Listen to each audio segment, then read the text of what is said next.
Simula nung gabing nagkausap tayo, pakiramdam ko hindi na ako mag-isa. Nahit na natin yung 1 million mark sa sales natin! Oo! Nagbabakasakali lang kami, anak. Dami kasi kaming gastusin sa bahay. Kung kailan may kailangan kayo, doon nyo lang ako naalalang kamustahin, ano? Di ba kaya nga ako nagsumika para makagantiman lang sa lahat ng pang-aapi na yan? Hanggang kailan mo bibit-bitin yung galit sa puso mo? Kailan ka matututong magpatawad, Dre? Bakit daw? Ano ba sakit niya? Colon cancer. Stage 4. Marami sa ating mga kabataan ngayon ang dumaranas ng anxiety at depression nang dahil sa family problems, peer pressure, sexual identity at pagkabigo sa love life. Kabilang narito ang totoong kwento ng 2 lalaking campus journalist na dumaan sa napakaraming pagsubok ng dahil sa malalim na pagkakaibigan at karanasan. Ating buksan ang ating mga isipan at mga puso at tunghayan ang nakakaantig naming episode na pinamagatang What Matters Most? The Drake, Rosette, and Randall Echon Story.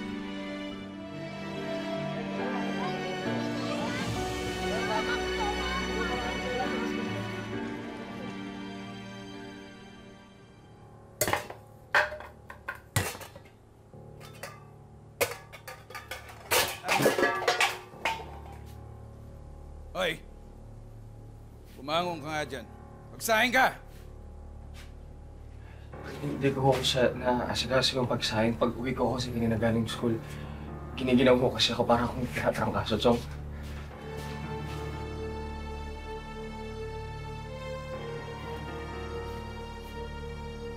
Giniginaw ka? Giniginaw ka, ha? Paalamunin ko na nga kayo dito ng mga kapatid mo. Tatamad-tamad ka ba? Ano kang kwentang bakla ka? Di po ako bakla! Saan kayong mga bakla? Di po ako bakla! Ano ang nangyari sa buhay mo? Tandaan mo yan! Sasaktan ako! Di po totoo yan! Tandaan mo yan! Sumasagot ka pa! Ha? Sumasagot ka pa! Bilis, tama na! Tama na! Tama na! Anak naman kasi, bakit sumasagot ka pa? Hoy, Marina. Pagsabihan mo yung anak mong yan, walang utang na loob!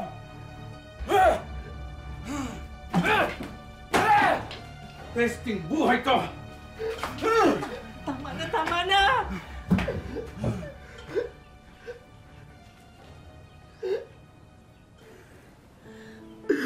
Anak naman kasi. Dapat hindi ka na sumasagot sa Chupilix mo.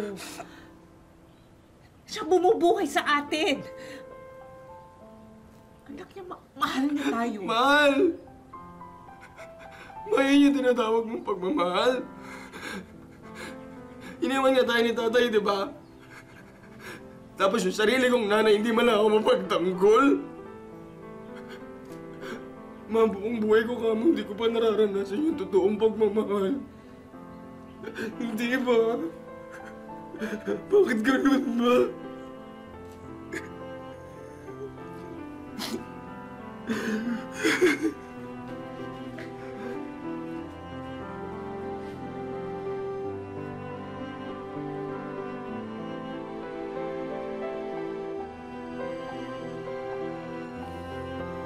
Gray, describe mo nga yung buhay mo nung bata kayo. Nung bata ka.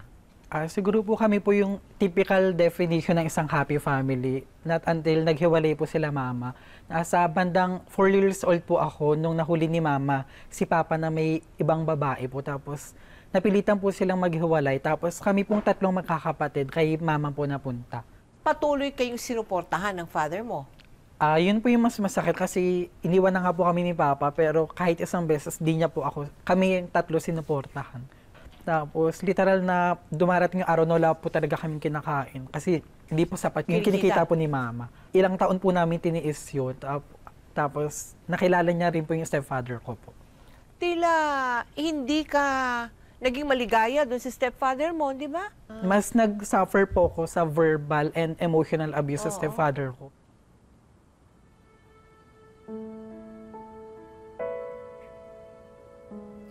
Sana, Lola, buhay pa kayo, no? Ikaw lang kasi yung kakampi ko dito, eh. Pero huwag kang mag-alala. Susundin ko pa rin lahat ng bilin nyo. Konti na lang, na. Mm-mm. Kahit may pandemic pa, kahit ano pang iba to sa akin ng mundo, gagraduate yung apo niyo ng journalism. Tapos mababasa na lang nila mama sa dyaryo, isang squatter noon, tinitingal ang journalist na ngayon.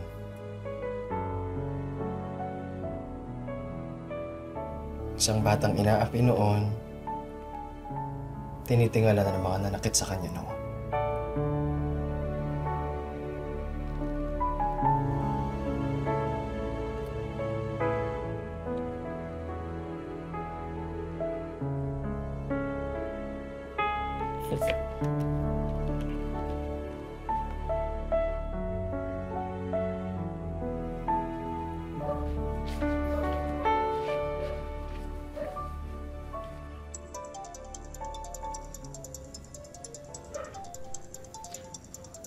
Randall? Hindi mo kilalang Randall. Randall.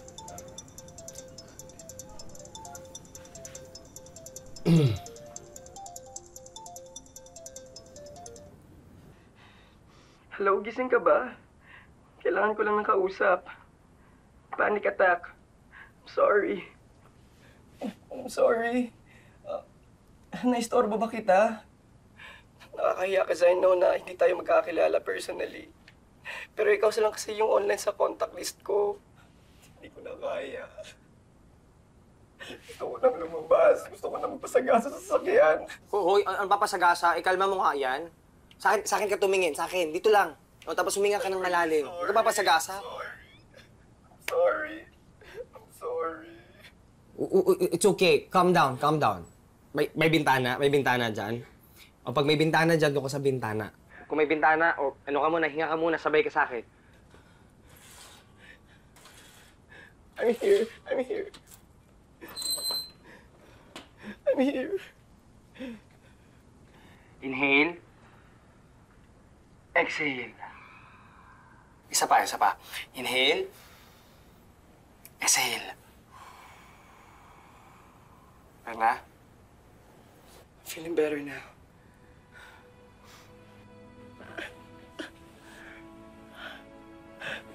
Eh, pasensya na ha. Alam ko hindi tayo close, pero... Kilala mo ba ako? Hindi. Oh my God, nakakahiya. Pero salamat ha. Hindi mo ako kilala, pero... Kilala kita. Member tayo ng isang online group, yung campus journalist ako. Idol nga kita eh.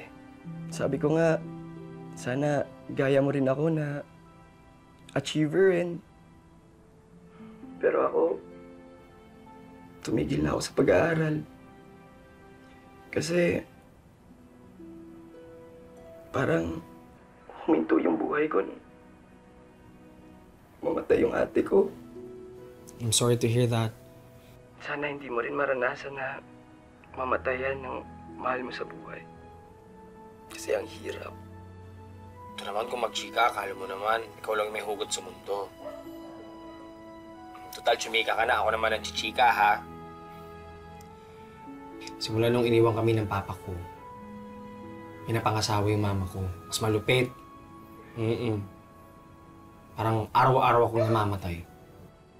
Pero sa kabila ng lahat, parang ang strong mo. Paano mo nagagawa yan? Wala.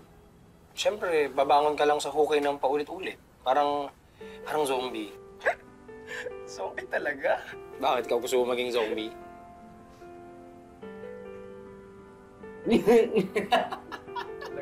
Gusto mo? Paturuan kita. Nakilala ni Dre si Randall nung ito'y nasa pinakamadilim na yugto ng kanyang buhay.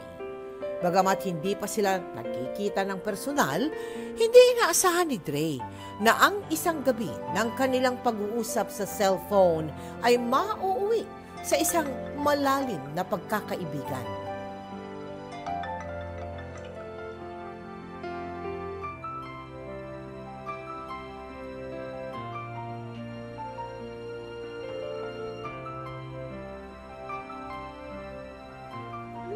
Ngayong araw, isang zombie ang babangon sa hukay at masayang sasalubungin ang bagong araw.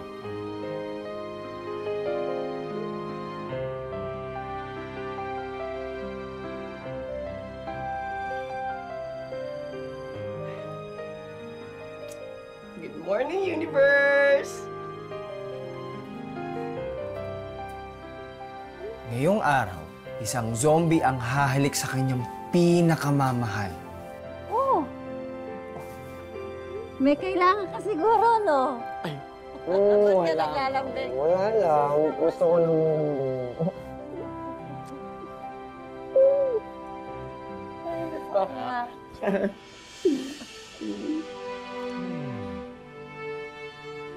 Ngayong araw, ililista mo ang mga bagay that you like about yourself.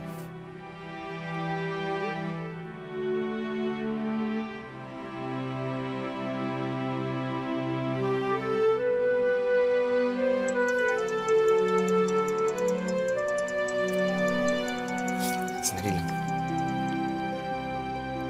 Hello po? Opo, ito po. Talaga po? Ay, maraming salamat. Sige po, sige po. Sasabihin ko po, maraming salamat po.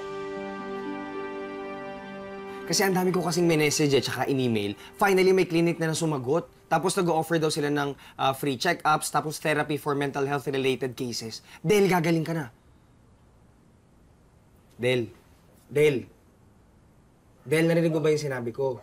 Sabi ko, mapapatingin na natin yung mga panic attacks mo, yung anxiety mo, tapos yung pag-overthink mo. Ang tingin ko kasi, baka kailangan mo na ng therapist. Yung, I love you. Naririnig mo sinabi ko? I love you. Trey, simula nung gabing nagkausap tayo, pakiramdam ko hindi na ako mag-isa. Pakiramdam ko ang dami-dami ng possibilities sa buhay ko. Ang sarap palang mabuhay, no?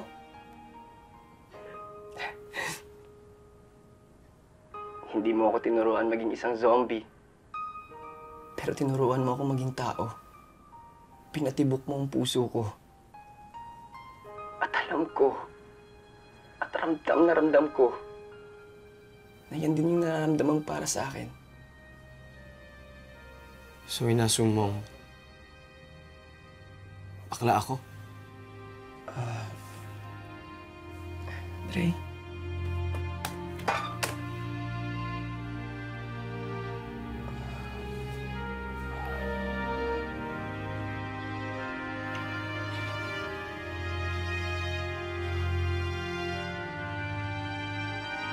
Ano yung pinagdadaanan nun ni Randel nung kayo nagkakilala? Nagkataon po na nakilala ko po si Randel sa literal na pinakamadilim na yugto po ng buhay niya kasi nagsuffer po siya from 2018 ng depression, anxiety, and panic attacks. Pakiramdam ko nga po, kailangan niya po ng taong makakatulong sa kanya. Tapos habang tumatagal po yung pag-uusap namin, pakiramdam ko, ako po yung taong pinadala ni Lord para makatulong po sa paghilom po ng mental health niya.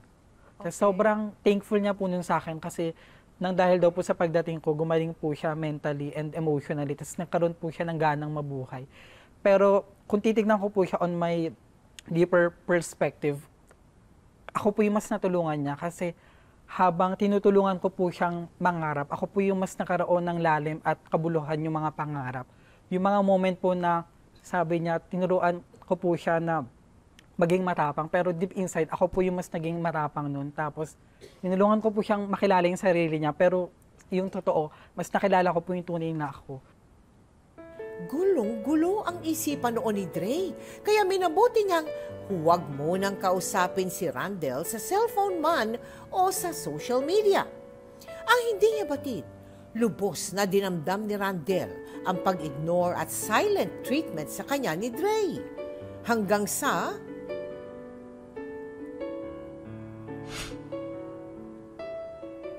Yesterday was a fairy tale.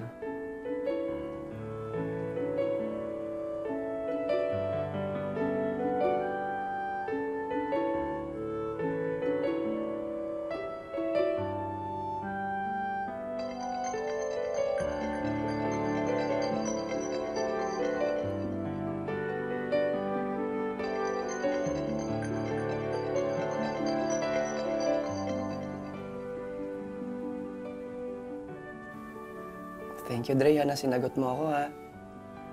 Gusto ko lang naman pasalamat sa'yo kasi nirestahan ako ng gamot ng psychometrician na nirecommend mo.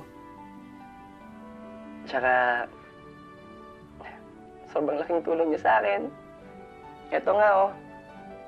May binilin siya na ilista ko daw yung lahat ng mga nilook forward ko for today. Gusto mo bang marinig? Eto, lumanghap ng sariwang hangin. Tulungan si Mama sa pagluluto. Simulang magbasa ng bagong novel. Makausap ka.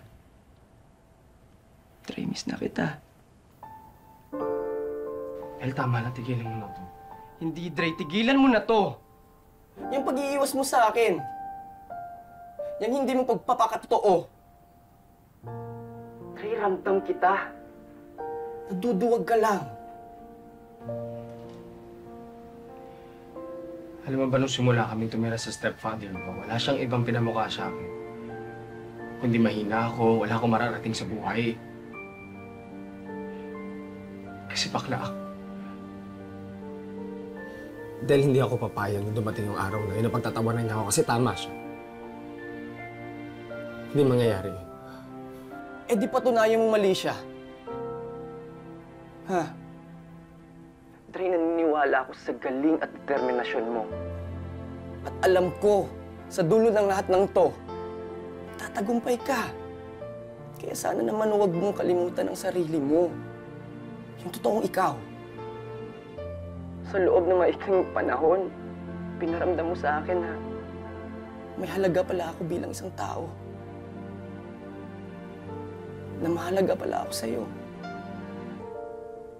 Na mahal mo rin ako. Kaya ang sakit-sakit lang nung tinalikuran mo na lang ako, bigla mo na pinutol ang lahat. Sorry, Nel. Aminin ko. Itong mga nakaraang araw na iniiwasan kita. Ramdam na ramdam kong may kulang. Lagi kitang iniisip, Nel. Ipag-iwas ko sa'yo, masakit. O kahit anong tanggi ko sa sarili ko. Mahal kita palagi, Nel. Wait. Tama ba yung nadinig ko? Mahal mo rin ako.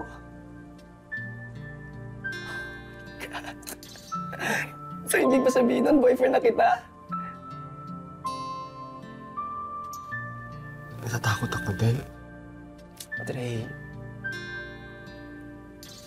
kung dumating ka, nahanap ko ang tapang ko.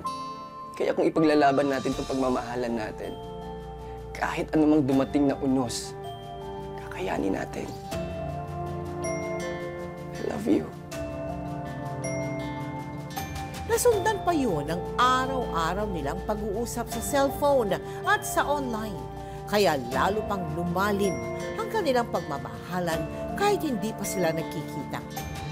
Kaya naman, kahit may pandemya noon at mahigpit ang protocol, buong tapang at determinasyon na bumiyahe si Dre patungong Zambales para sa wakas ay makita niya na at makapiling si Randel. Del? Del? Dre. Ben, Ay, kung siya napitan pa kami, sakit yan. Pa, Ma, si Dre pala kaibigan ko. Eh baka may COVID ang kaibigan mo. Mahawa ka. Dahil sa matinding pakiusap ni Randel sa kanyang mga magulang, pinatuloy na rin nila si Dre sa kanilang tahanan at unti-unti itong naging bahagi ng kanilang pamilya. Pero dahil sa nakahawang COVID virus, may nabuti nilang i-quarantine muna si Dre sa isang hiwalay na kwarto. Hoy! Del, ano ginagawa mo dito? Di pa tapos yung quarantine ko, makita ka na mama at papa mo. Dre, isang linggo na tayo magkasama sa isang bahay. Pero parang layo-layo natin sa isa't isa. Eh, di ba negative ka naman sa COVID test? Oo. Oh, wala ka namang symptoms. Ito na yung hihintay natin ng matagal. Gusto ko na mayakap ikaw. Ayaw pa? Kasi marinig ka ng mama at papa mo. Ikaw na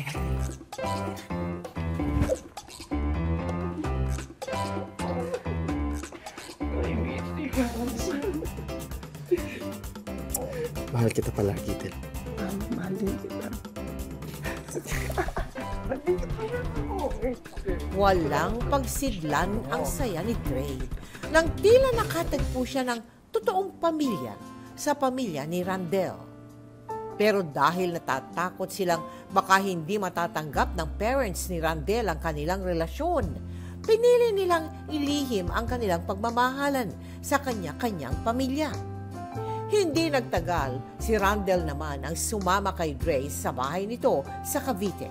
Lalo na nang umpisahan nila ang kanilang munting negosyo. Dre! Ang galing talaga ng ideya mo. Ang dami na nating benta. Pak na pak. O dahil dyan, uminom ka muna. Konti na lang. May kapital na tayo para sa susunod nating negosyo. Ay, sigurado ako mahihit natin yan in no time. Ang galing-galing kayo ng Dre ko. Kaya nga na love kita eh. Siyempre kasama kita doon. Makapaus ka, ha? Oh, ano ba ginawa mo sa loob? Eh, nag-aayos ng mga gamit. Mga bading! Mga salot! Mga bading! Salot! Bading! Salot! Salot! Dre, hayaan mo yun ngayon.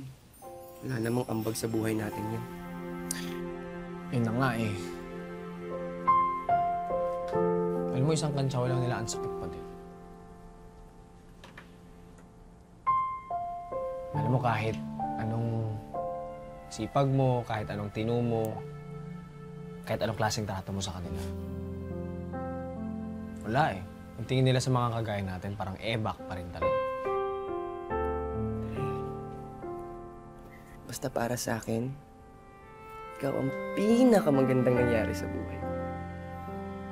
Kahit insultuhin pa tayo ng buong mundo, boses mo lang papakinggan. Yung boses mo na nagsasabing, ang sarap-sarap mabuhay. Yung boses mo nagsasabing, mahal kita lagi, Del. Nihandaan mo na naman sa kasuitan mo lahat eh. Seryoso ako eh. Eh, seryoso naman din talaga ako. Tsaka, Dre, life is too short para seryosohin yung mga kantegahan. Pero hindi. Alam mo, di ba, habang di pa ako nakaka-graduate, tapos ikaw mag-enroll ka pa lang. Alam mo, sana makagawa tayo ng way, no? Para labanan yung mga cancer ng lipunan na yan. Ay! Di ba? Oo nga, Bad no, sila eh. magandang ideya yan, Dre. Oo nga, no? Pwede tayo magsuot ng shirt, ng printed shirt na nakalagay na hindi kami ebak. Baka kayo yon. Yung mga ganyang idea. Kung ano? No? Bakit hindi? Di ba? Yan ang susunod nating business. Oh, gagawa tayong mga shirts, tapos other merchandise with bold statements. Oh, di ba? Maganda! Oh, di yung mga... Example pa, may mga example ganito, pa. mga, Di baling pading sa iyong paningin. Bakit di kayo manalam? Ay, ang ganda! Yung mga ganyan, yung mga... Ganda! Habang nagpatuloy sa pag-aaral si Dre, naitayo din nila ni Randel ang isang online store ng mga merchandise na may matatapang na pagtindig at pagpuna sa mga maling pangyayari sa lipunan. Naging matagumpay naman ito kahit patuloy ang pangbabash sa kanilang dalawa dahil sa kanilang kasarian. Hanggang sa... Madami tayong mga orders. Del? Del! Dre, oh! Del! Bakit? Ano ba? Tingnan mo. Si Akwi, ano? Tingnan mo to.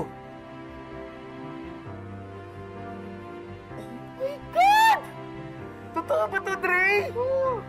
Nahit na natin yung 1 million mark sa sales natin? Oo! Dre!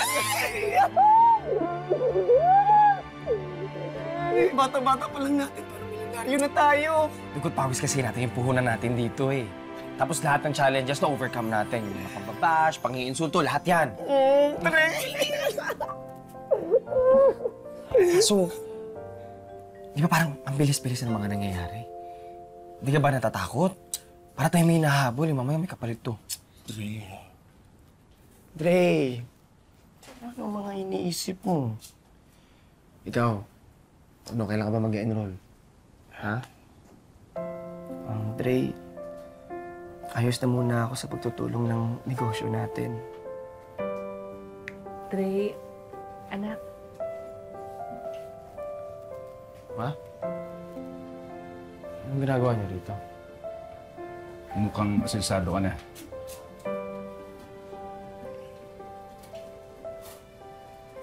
nagbabaka sakali lang kami, anak. Dami kasi kaming gastusin sa bahay.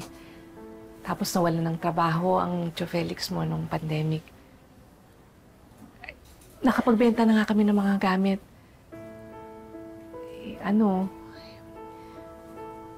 Baka meron kang trabaho para sa Tio Felix mo.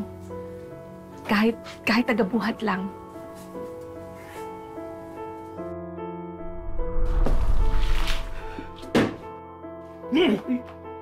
Paalamunin ko na nga kayo dito ng mga kapatid mo.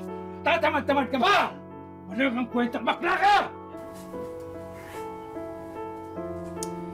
Kung kailan may kailangan kayo, doon nyo lang ako naalalang kamustahin, ano? Para naman di nyo alam yung pinagdaanan ko nung bata pa ako. Lalo na dyan.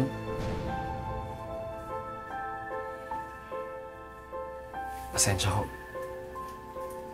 Wala akong bakante.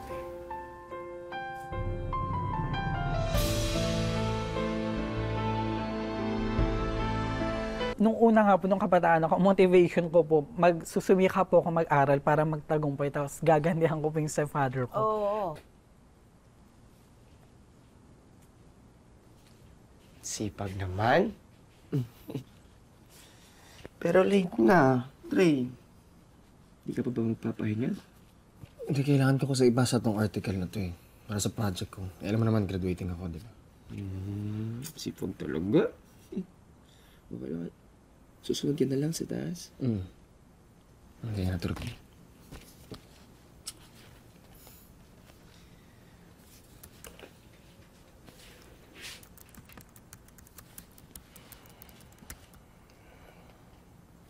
Bakit? Dre, naisip ko lang kasi nagkulang kasi tayo ng isang cutter. Naisipan ko lang baka ialok natin kay Tito Felix mo.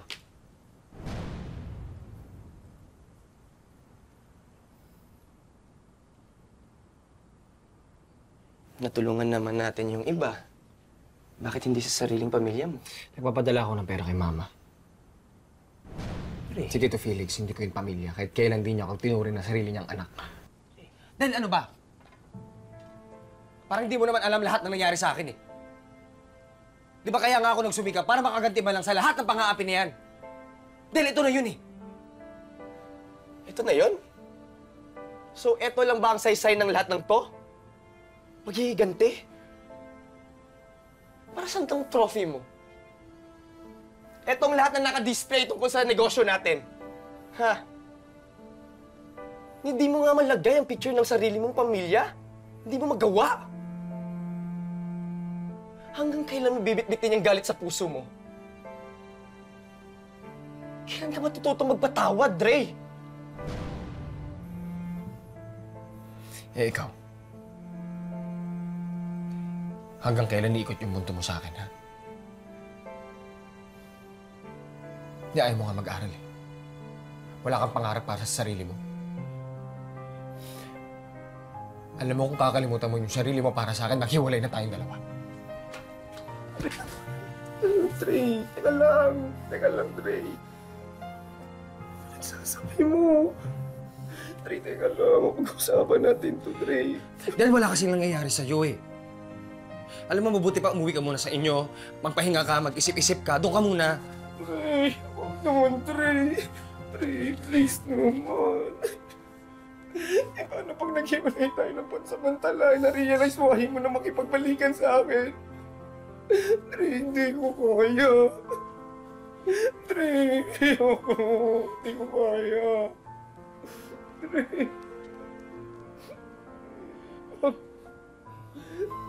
Iwan, Dre. Hindi ko kaya, Dre. Dre, please, wag. Wag. Wag, Dre. Umiwan, Dre. Nang mga sandaling iyon, lalong nadama ni Dre ang matinding pagmamahal ni Randel sa kanya. Batid niyang hindi na rin naman niya kakayanin malayo sa kanya si Randel. Kaya mula noon, nanatili na silang magkasama. Hanggang sa...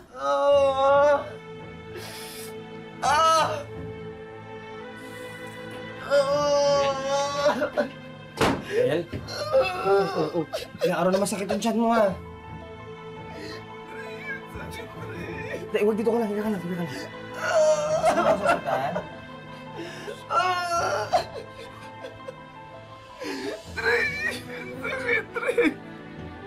Ilang ka na ba ng gamot?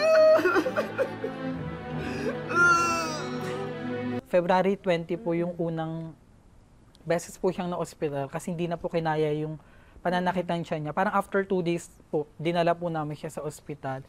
Then, nagsagawa po ng 11 laboratory tests, tapos nag-whole abdominal ultrasound.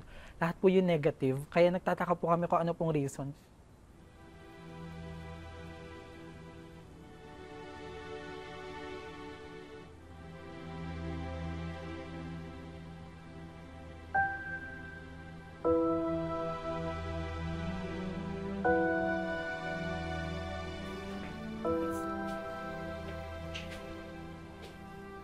Tita, ba't umiiyak kayo?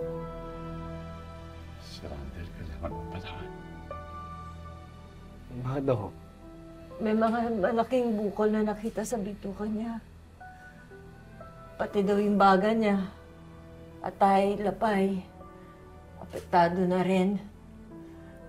Kailangan daw putulan ng malaking bahagi ng bituka niya. Bakit daw?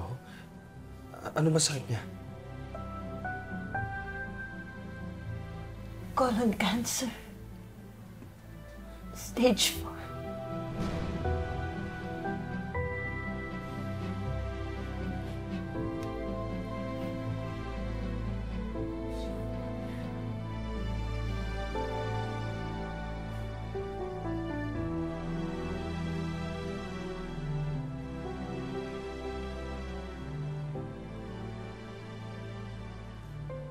Sobrang bigat po kasi sobrang bilis din po lahat ng pangyayari. Tapos ang mas nagpasakit po doon kasi nung unang araw po nung pananakit ng tiyan niya, doon na rin po kami nag-decide na in-extend po yung workplace po namin para po sa business po namin online.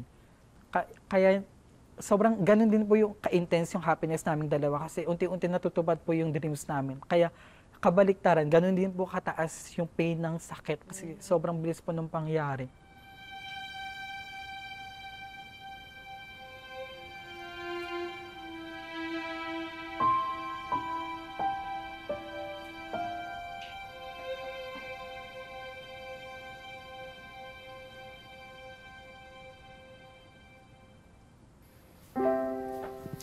Tita, sorry. Sinamahan ko kasi si Kuya Ronald para kunin yung dugo para kay Randel. Kamusta ko siya? Successful naman ang operasyon. Anak, hindi niya tayo pwedeng makitaan ng kahinaan, ha? Ang alam niya pa rin appendicitis ang nagsakit niya.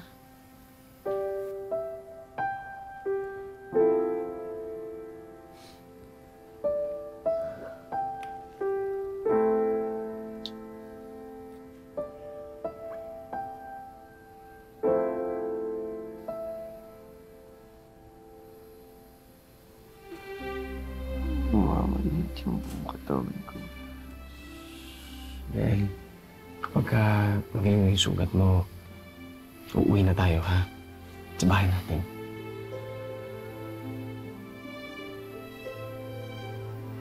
Hindi kasi mukha ko.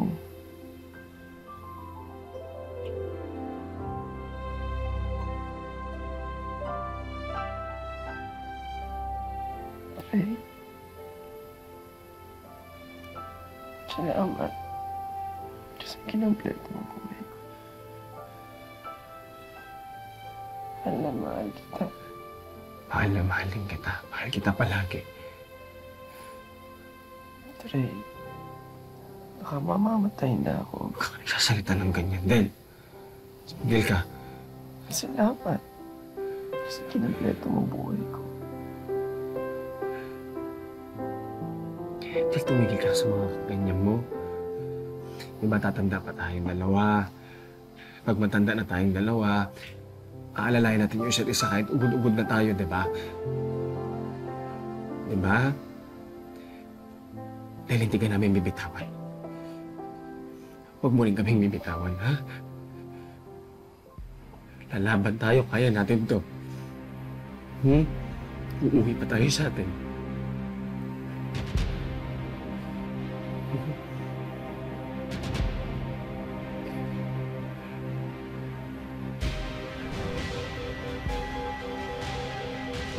Del?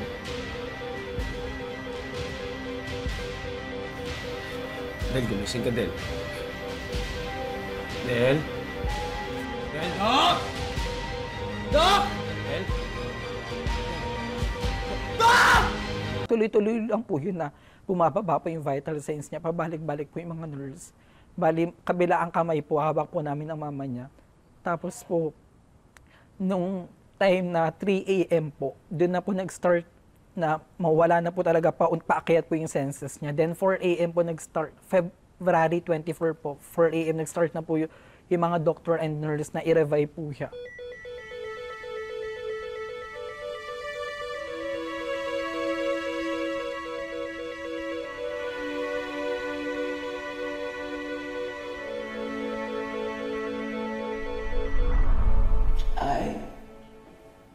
I love you. Dahil nating 1 million mark sa sales natin? Oo!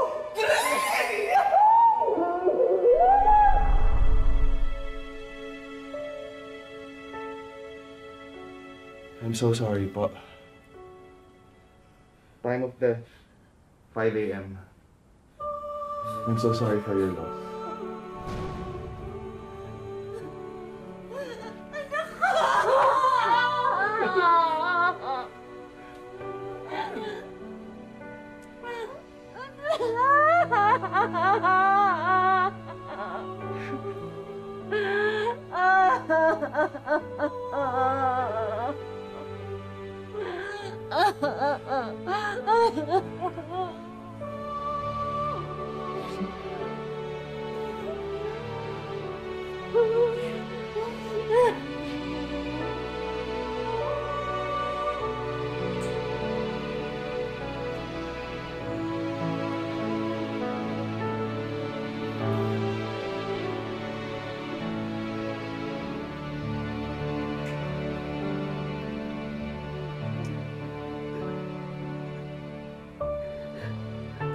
Mahal kita palagi, Del.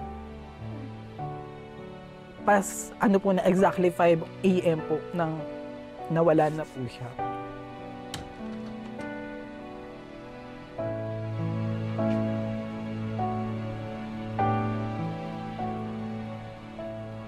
Trey, simula nung gabing nagkausap tayo, pakiramdam ko hindi na ako mag-isa. Pakiramdam ko ang dami-dami ng possibilities sa buhay ko. Ang sarap palang mabuhay, no?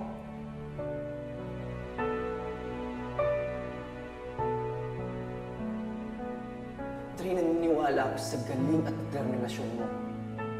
At alam ko, sa dulo ng lahat ng to, tatagumpay ka. Kaya sana naman huwag mong kalimutan ang sarili mo. Yung totoong ikaw.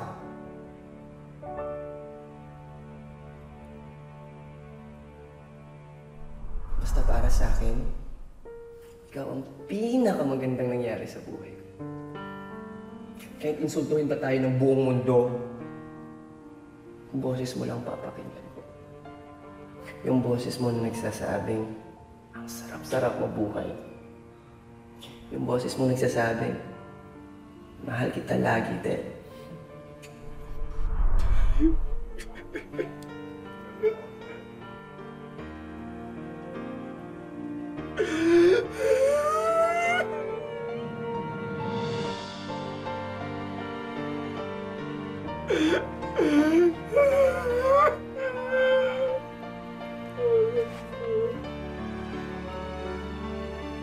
Ah!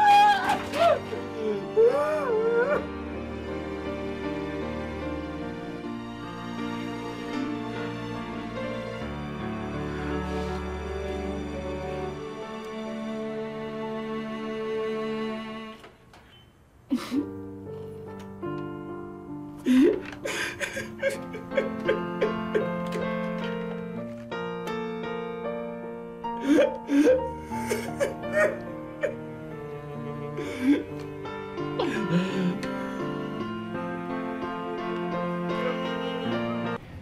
po pala parang bilis-bilis ng lahat. Yung relasyon namin, yung paglago ng negosyo. Sa isang bigla pula, wala na siya.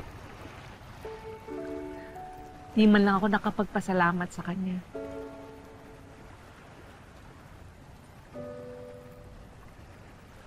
Kung gaano kakauhaw sa pamamahal sa pamilya natin. Binusog ka naman niya nito. Patawarin mo ako, anak. Sa mga pagkukulang ko sa'yo. Sa hindi ko pagtanggol sa'yo dahil sa takot ko na baka iwan din ako ng Tio Felix mo tulad ng pag-iwan sa akin ng tatay mo. Sorry, anak.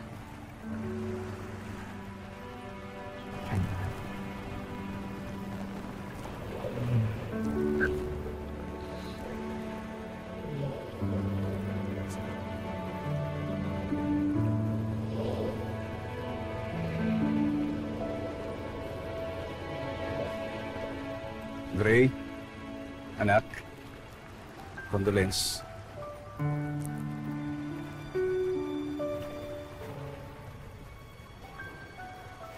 Kailangan pa po namin ng cutter. Pwede pa ho ba kayo?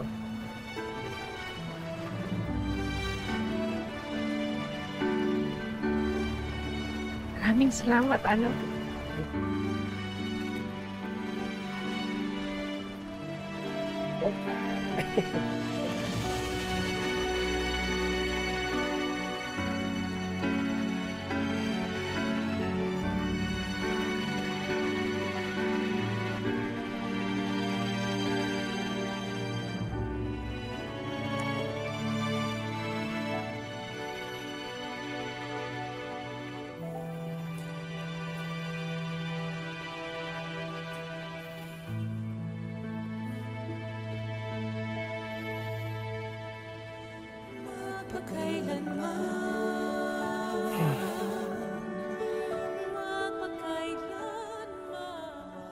Ano sa tansya mo ang magandang aral na maaaring inspirasyon sa ating mga televiewers? Sana dumating po yung punto na yung lipunan, yakapin na po ng buong buo yung iba't ibang klase, anyo, uri ng pag-ibig na meron po tayo dito sa mundo. Kasi at the end of the day, hindi naman po kasarian o kung anumang anta sa buhay yung basehan para sa isang wagas na pag-ibig. Sabi ko nga, dapat ang titignan yung soul. And pagdating naman sa soul, wala namang gender o katayuan dito sa buhay. As long as genuinely nagmamahalan yung dalawang tao, sapat na yun para tanggapin natin sila ng buo. Salamat. Maraming salamat sa iyo and God bless you. Thank you. Gone too soon.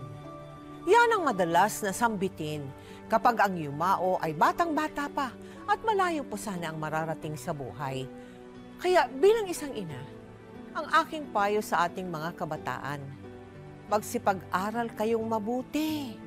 Mahalin niyo ang inyong pamilya at piliing mabuti ang inyong mga kaibigan at ang nilalang na inyong mamahalin. Napakaikli lang ng buhay. Kaya samantalahin natin ang bawat pagkakataon. Lagi nating ipadama sa ating mga mahal sa buhay kung gaano sila kahalaga sa atin. Ngayon, bukas, at magpakailanman.